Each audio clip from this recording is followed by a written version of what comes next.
We have some details of what has now happened. The operation took off from the Whiteman Air Force Base in Missouri at 1 minute past midnight Eastern Time.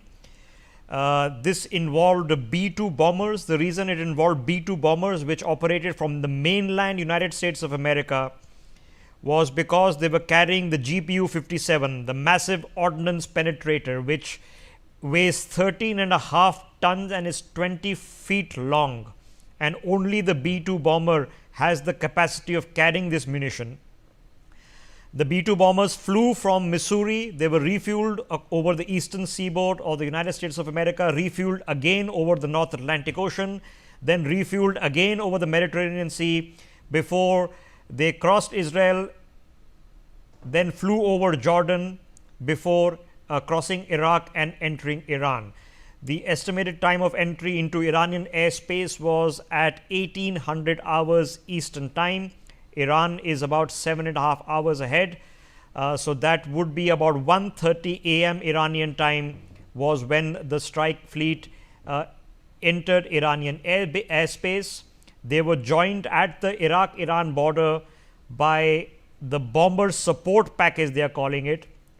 And these were aircraft that were launched from either the Arabian Gulf or the Arabian Sea, from aircraft carrier groups, of which we are assuming at this point of time at least 2 are operating in this region. So, from the 2 aircraft carrier groups, there were fighter aircraft that were deployed. There could have been fighter aircraft deployed from other U.S. air bases en route as well. A total of 125 aircraft took part in this operation. 75 munitions were dropped, including 14 of the massive ordnance, the GBU-57s. So, 14 GBUs. We know that Tomahawk missiles were used as well, and those Tomahawk missiles were used at the very end, fired from ships that took out the targets at the southernmost point, which was the facility operating the nuclear enrichment plant. The American Pentagon is telling us that there were no Iranian fighter jets that responded or took off into the sky as a response. So, they are saying not a single Iranian jet met them in opposition. They are also saying not a single Iranian surface to air missile was fired in opposition. They have pretty clearly said that their cooperation with Israel was that they exploited the axis of entry, which means that the radar stations, the SAM batteries, the anti-aircraft batteries, etc., that have already been taken out by the Israelis, giving them an axis of entry through Iraq into Iran, was exploited.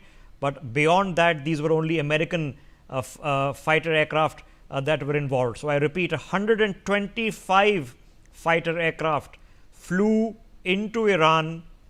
The operation lasted for about 1 hour in Iranian airspace. They engaged the targets at about 40 minutes after entering Iranian airspace. So, at about 2:10 in the morning Iranian time, when the first base, which was Fordo, which is the northern and westernmost base, was hit, which is the main Iranian or alleged Iranian nuclear base.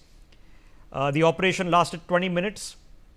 It took a further 30 minutes for the aircraft to exfiltrate, at which point of time the bombers exited Iranian airspace and are currently en route back to the Whiteman Air Force Base, which I again repeat is in Missouri in the United States of America. So, 125 aircraft refueled at least 3 times. I am assuming at least 2 aircraft carrier groups, several support aircraft including fighter jets, which has been clearly told were running ahead of the bomber group. They were meant to intercept any Iranian jets or munitions, including surface to air missiles, which were fired to interdict the B-2s. The Pentagon says that no such firing was detected. There was no interdiction whatsoever. So, only close support was provided, but there were no dog fights. There was no shooting in the sky.